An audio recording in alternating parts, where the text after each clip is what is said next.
It began with a whisper in the static.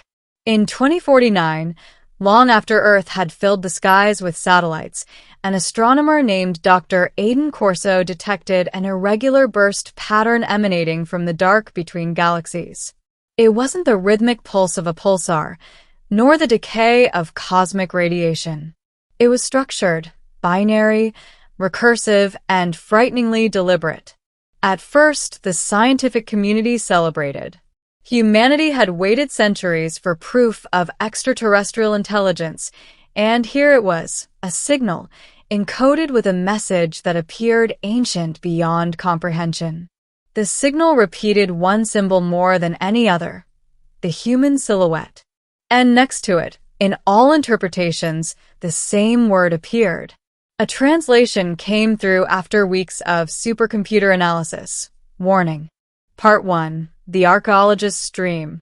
By 2057, decoding efforts led scientists to Titan, Saturn's largest moon. Deep beneath its methane lakes, a buried structure was discovered, impossibly smooth, made of a metal that did not oxidize, unaffected by time or temperature.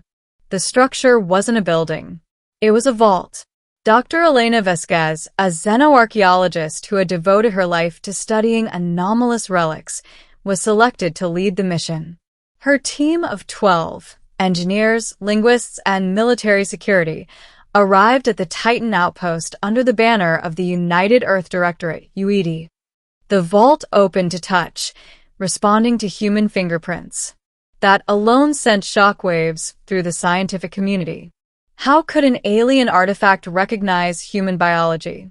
Inside, the walls glowed faintly, displaying vast murals of galaxies, star systems, and wars. The imagery depicted massive fleets, planets consumed by fire, civilizations collapsing. And amidst it all, one recurring motif, figures that looked like humans, spreading across worlds like infection. Elena could only whisper, "They knew us." One of her engineers, Lieutenant Rafi Singh, frowned. But how could they? This vault predates human civilization by millions of years.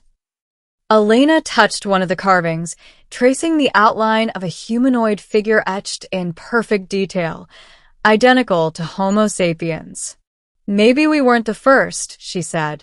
At the center of the vault, they found a crystal sphere the size of a human head. It hovered weightlessly, emitting a soft hum. When Elena approached, the hum changed pitch, as though responding to her heartbeat. Then the sphere spoke.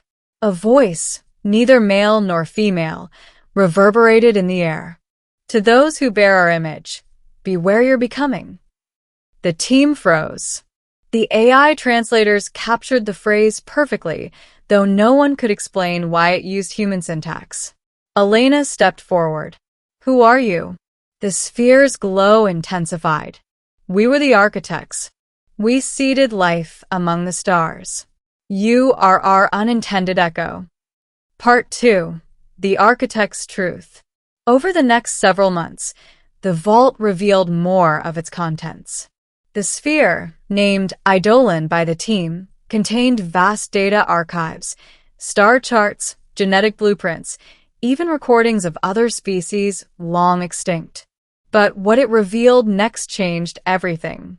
Eidolon projected holographic recordings of a once great civilization, tall, luminescent beings, their bodies composed of energy and matter intertwined. The architects had mastered the art of biogenesis, creating life on barren worlds to maintain balance across galaxies. They seeded thousands of planets with forms of intelligent life, each designed to evolve differently. But one seed, a small, experimental strain of adaptable carbon-based DNA, grew out of control. The beings it created learned to dominate, to destroy, to survive at all costs. They expanded exponentially, consumed resources, conquered others. In time, they turned against their creators. The architects called them the Ascendants. And the images that followed froze everyone watching. The Ascendants were unmistakably human. Elena's voice trembled as she watched the hologram of entire architect cities burning. That's thus. Eidolon's tone grew somber. The Ascendants annihilated us. We scattered fragments of warning across the stars, hoping one day they would not rise again. Yet here you stand. Lieutenant Singh rubbed his forehead. So, humanity isn't native to Earth? You were born of genetic echoes, descendants of the Ascendants' lost colonies. The architects erased all trace of them, but life finds a way. The room fell silent. Outside, Saturn's shadow drifted across the outpost. For the first time, humanity wasn't sure if they were the children of the stars or its monsters. Part 3. The Fracture.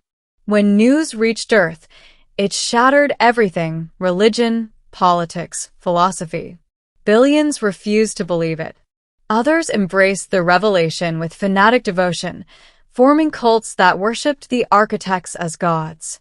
The UED imposed strict secrecy. Officially, the Titan mission found nothing of value.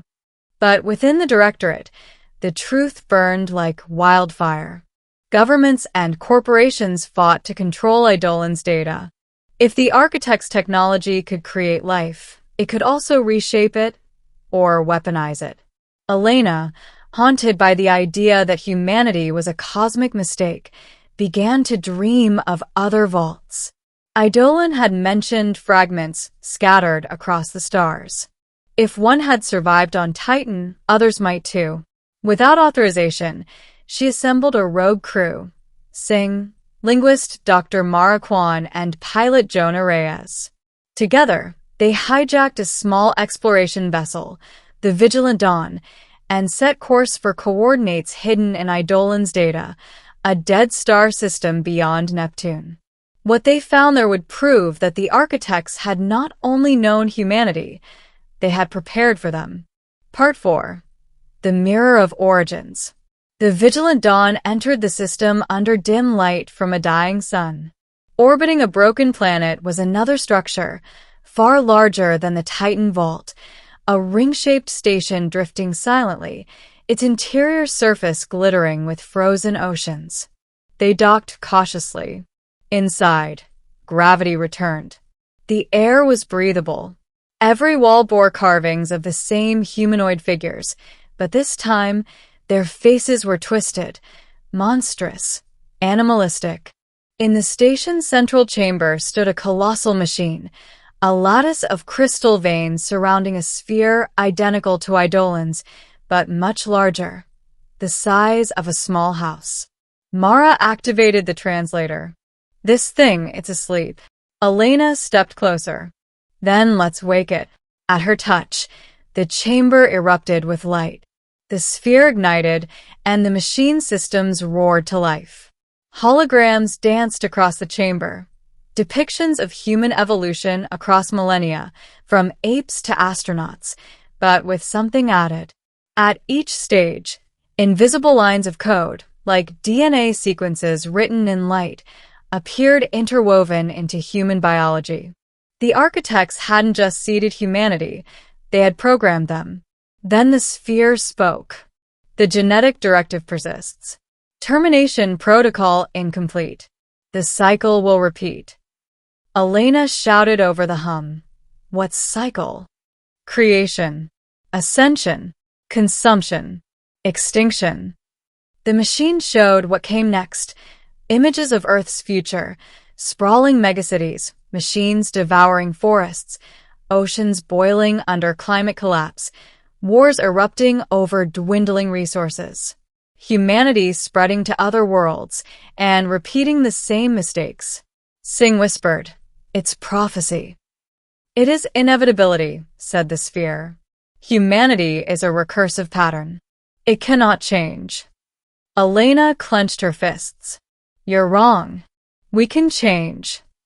The sphere pulsed violently.